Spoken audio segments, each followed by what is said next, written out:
Hello friends, welcome back to our channel. South Africa చేతిలో 76 runs తేడాతో ఎదురైన ఘోర ఓటమి తర్వాత టీమిండియా ఇప్పుడు ఒక మస్ట్ విన్ సిచ్యువేషన్లో పడిపోయింది. అవును, టీ20 వరల్డ్ కప్ 2026 సెమీస్ చేరాలంటే జింబాబ్వేతో జరగబోయే నెక్స్ట్ మ్యాచ్ మనకు డూ ఆర్ డై లాంటిది. అందుకే మన assistant coach Ryan ten Doeschate hint ఇచ్చినట్లు టీంలో కొన్ని రాడికల్ చేంజెస్ జరగబోతున్నాయి. మరి ఆ మార్పులేంటి? కుల్దీప్ యాదవ్ వస్తున్నాడా? సంజూ శాంసన్కి ఛాన్స్ దక్కుతుందా? ప్లేయింగ్ 11 ఎలా ఉండబోతుందో ఈ వీడియోలో చూసేద్దాం. ఎక్కడా స్కిప్ చేయకండి. చెన్నై పిచ్ హిస్టారికల్గా స్పిన్నర్లకి స్వర్గధామం. ఈ పిచ్ ఎప్పుడూ డ్రైగా ఉండి బంతికి మంచి గ్రిప్ అండ్ టర్న్ ఇస్తుంది. ఇక్కడ ఓవరాల్ టీ20 రికార్డ్స్ చూసుకుంటే first innings average score 163 runs, second innings average score 150 runs, batting first చేసి గెలిచినవి 49 మ్యాచెస్ 57%, చేసింగ్ చేసి గెలిచినవి 36 మ్యాచెస్ 42%. దీన్ని బట్టి చూస్తే టాస్ ఎంత కీ రోల్ ప్లే చేస్తుందో అర్థం చేసుకోవచ్చు. సెకండ్ ఇన్నింగ్స్లో పిచ్ బాగా స్లో అయిపోతుంది కాబట్టి చేసింగ్ చేయడం చాలా కష్టం. అందుకే టాస్ గెలిచిన కెప్టెన్ ఖచ్చితంగా బ్యాటింగ్ ఎంచుకుంటాడు. ఒకవేళ ఇండియా ఫస్ట్ బ్యాటింగ్ చేసి 160+ రన్స్ కొడితే సెకండ్ ఇన్నింగ్స్లో మన స్పిన్నర్ల ముందు జింబాబ్వే నిలబడటం అసాధ్యం.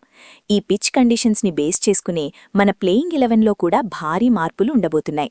అవేంటంటే, ఫస్ట్ అండ్ ఫోర్మోస్ట్ చేంజ్ మన బ్యాటింగ్ ఆర్డర్లో జరగబోతోంది. ప్రస్తుతం టీంలో టాప్ ఆర్డర్ ఫెయిల్ అవ్వడం, లెఫ్ట్ హ్యాండర్స్ ఎక్కువగా ఉండటం పెద్ద మైనస్ అయింది. ముఖ్యంగా నంబర్ 3 పొజిషన్లో ఆడుతున్న తిలక్ వర్మ మీద చాలా ఎక్స్పెక్టేషన్స్ పెట్టుకున్నారు. కానీ తను ఆడిన 5 మ్యాచుల్లో 25, 25, 25, 31, 1 స్కోర్స్ మాత్రమే చేశాడు. స్టాట్స్ బాగానే వస్తున్నా వాటిని మ్యాచ్ విన్నింగ్ నాక్స్గా కన్వర్ట్ చేయలేకపోతున్నాడు. దీనివల్ల మిగతా బ్యాట్స్మెన్ మీద ఎక్స్ట్రీమ్ ప్రెషర్ పడుతోంది. సో ఈ మ్యాచ్లో తిలక్ వర్మ ప్లేస్లో సంజూ శాంసన్ని తీసుకునే ఛాన్సెస్ చాలా ఎక్కువగా ఉన్నాయి. నమీబియా మ్యాచ్లో మాత్రమే ఆడిన సంజూ ఇప్పుడు సిచ్యువేషన్ని బట్టి నంబర్ 3 లేదా 4లో బ్యాటింగ్కి రావచ్చు. ఇక second big change Akshar Patel comeback. Last మ్యాచ్లో లెఫ్ట్ హ్యాండర్స్ని కౌంటర్ చేయడానికి వాషింగ్టన్ సుందర్ని తీసుకున్నారు. కానీ అది కంప్లీట్గా బ్యాక్ఫైర్ అయింది. అటు బ్యాటింగ్లో ఇటు బౌలింగ్లో తను ఫెయిల్ అయ్యాడు. అక్షర్ లేని లోటు లాస్ట్ మ్యాచ్ మిడిల్ ఓవర్స్లో స్పష్టంగా కనిపించింది. కాబట్టి మళ్లీ మన ఆల్రౌండర్ అక్షర్ పటేల్ ప్లేయింగ్ 11లోకి రావడం పక్కా. అండ్ ఫైనలీ బౌలింగ్ డిపార్ట్మెంట్ని బూస్ట్ చేయడానికి కుల్దీప్ యాదవ్ ఎంట్రీ ఇవ్వబోతున్నాడు. మ్యాచ్ చెన్నైలో జరుగుతోంది కాబట్టి పిచ్ హిస్టారికల్గా స్పిన్నర్లకి ఫేవర్ చేస్తుంది. అందుకే ఈ మ్యాచ్లో ఏకంగా 12 ఓవర్ల స్పిన్ అటాక్ని ప్లాన్ చేస్తోంది మేనేజ్మెంట్. కుల్దీప్, వరుణ్ చక్రవర్తి మరియు అక్షర్ పటేల్ స్పిన్ చూసుకుంటే బుమ్రా, హర్షదీప్, హార్దిక్ పాండ్యా పేస్ యూనిట్ని లీడ్ చేస్తారు.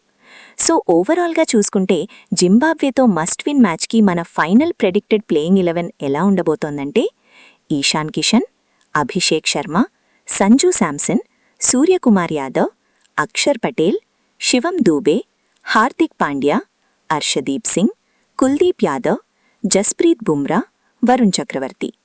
ఇది ఫ్రెండ్స్ మన India versus Zimbabwe match preview. మరి ఈ చేంజెస్ టీంకి సెట్ అవుతాయా? తిలక్ వర్మ ప్లేస్లో సంజూ శాంసన్కి ఛాన్స్ ఇవ్వడం కరెక్టేనా? కింద కమెంట్ సెక్షన్లో మీ ఒపీనియన్ని మాతో షేర్ చేసుకోండి. ఈ వీడియో నచ్చితే లైక్ చేసి మీ ఫ్రెండ్స్కి షేర్ చేయండి.